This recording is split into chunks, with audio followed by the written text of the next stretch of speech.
Yes, you want it in writing, but Bob says that might not be enough. But if they can't get your color appliances, well, it says black or stainless. So if you choose stainless, they can deliver black because they have the right to do that. Yep, if stainless is not available, the developer is covered in our contract. We thought we'd been so careful. The salesperson had seemed to go out of her way to tell us some of the shiny bits were considered upgrades. If it isn't written here, do not assume it's included. Okay. And this talks about your finishes and your features. Things like laminate flooring in the bedroom, frosted cabinets, and that fancy sink usually cost more, but she'll try and get them written into our contract. And I'll get it through. There's a couple of upgrades in here, but I'll throw myself at the developer and beg. But check out what our contract says about those upgrades. All specifications and materials are subject to change without notice. She was saying, I'm going out of my way here I'm going to go and beg the developer to add these things because they're upgrades.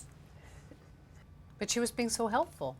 It doesn't matter what she says. She could say that the floors are going to be paved with gold. It doesn't matter because in here, they're not going to be. So we may get what she sold us. We won't know until we move in. But we've heard from people who've moved into other developments and didn't get what they expected. Hi, I'm Lisa and this is Tundra. I live in Toronto and this is my condo. Come on in, have a look. I'll show you a couple of photographs from the sales center. So this is the living area. You can see the floor is very shiny there, and you can see the floor is shiny and smooth. Here's another one of the entrance area. But basically, this is what I ended up with. Basically a floor that is rough, that has stains, that has gouges, pits, and basically that doesn't resemble anything I saw or bought. Clearly what I got is not polished concrete floor. No one would ever want that in their household. What I have belongs in a basement or in a garage. Lisa had her polished concrete floors written into her contract. Now, what is polished? Is polished so you can see your face in it, or did they wipe a rag over the rough concrete and say, well, this is polished? And it's a floor, and it's concrete. And it's a floor, and it's concrete. The definitions here do not protect consumers. Hi, my name is Danny. I live in Penticton, BC. I bought a condo in this building, and I'm going to tell you my story. Danny was in for a surprise too. He thought he was sold a secure parking spot. This is what he got. So when my wife and I first arrived here with our brand new keys in our hand, this is what we found to be our parking spot. And as you can see, it's not secured. There's the garage door, and here's our parking spot. And right over here, we got the street. Look. I'm exposed to everybody, totally exposed. And look, they even gave us a clicker. What am I supposed to do with this? There's my parking spot. I can't go in there. I'm allocated to over here. What should I do? Grab a chair and have some popcorn every Friday night, turn it up and down, on and off? This makes me laugh. They gave him a clicker to open up the garage, and he's given an outdoor spot. That's outrageous. But again, it depends on what the offer said. If the offer said secured, well, that's kind of a wishy-washy word. That's a weasel word. But they gave him a clicker. They made a mistake. So. Too bad for him? Yeah, because secured is capable of shading of meanings. Back where we bought our condo, the salesperson had encouraged us to buy a parking spot. Do you need parking? What is the price for parking? 25,000. Okay. If you can do it, I would do it. It's a good Even question. if you don't have a car. Yes, 2 reasons. Our contract says our parking unit will be located in the underground garage. Surely that covers us. But then we find this. The vendor, in its sole discretion, shall have the right to relocate the parking unit to another location in the property. What could that mean? And what about that prime view the salesperson told us about? Want to make sure you're buying what you think you're buying and you're facing the way you think you're facing. I've told you you're facing in the park, Right. east. Okay. You want it reflected somewhere in the agreement. This is what our view is supposed to be. What do you think? Well, there's a clause in here that says that you won't object to rezoning in a neighborhood, in the neighborhood of the building. So if that's going to be your view, they could put something up right in front of you, so you would have no view at all. Sure enough, with this contract, our view could change. So it's just a nice picture? Well, it's a postcard, yeah. And the biggest complaint in condo land? Delays to the move-in date. Could it happen to us?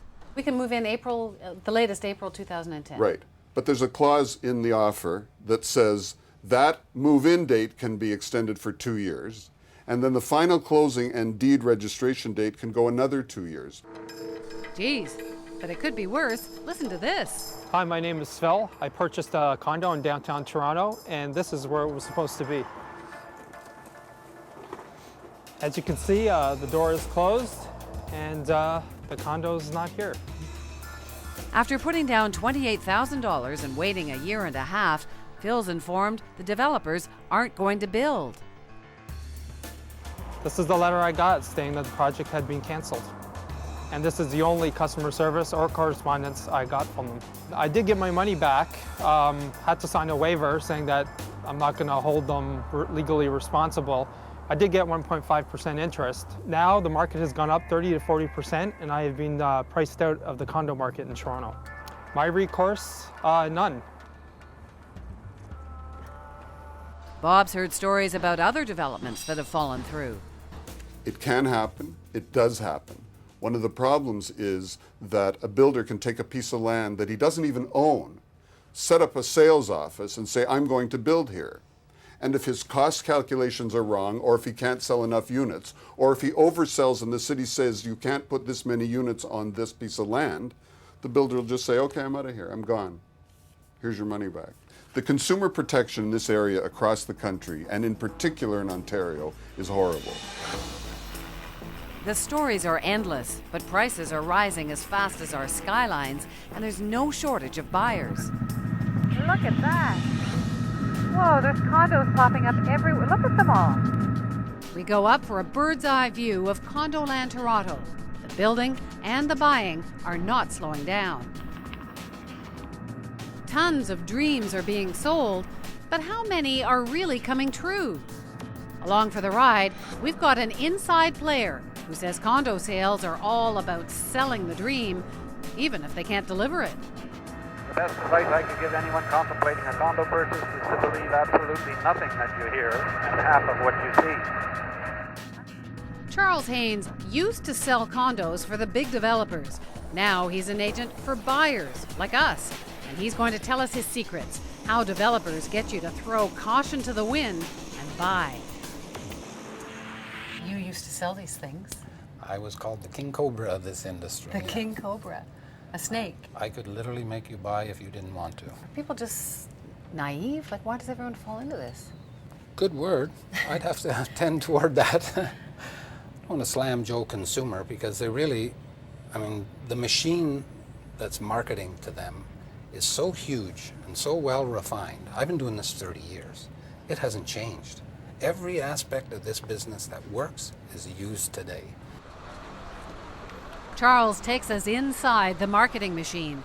It's in full gear at this VIP cocktail party right before a luxury development goes on sale in downtown Toronto.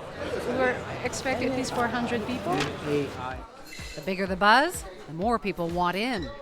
It's the science of getting the building sold as fast as you can get it sold.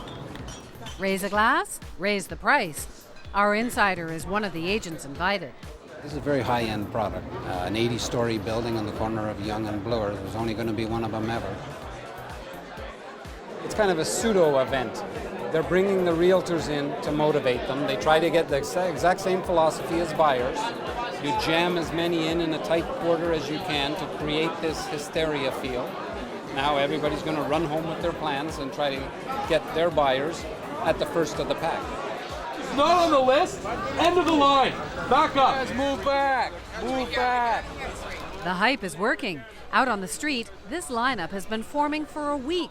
People have actually been sleeping out. They're that desperate to get first dibs on those condos when they finally go on sale in a few hours. Can you make your way to the back of the lineup, please? Where are they? This market is driven by hysteria buying. You have to feel that it's very tough to get what you want. Finally, the sales office opens and people are just itching to grab a suite. While they've been in line, they've watched the price go up. Only we two left. The agents in the crowd don't seem to mind. You know, I think there might be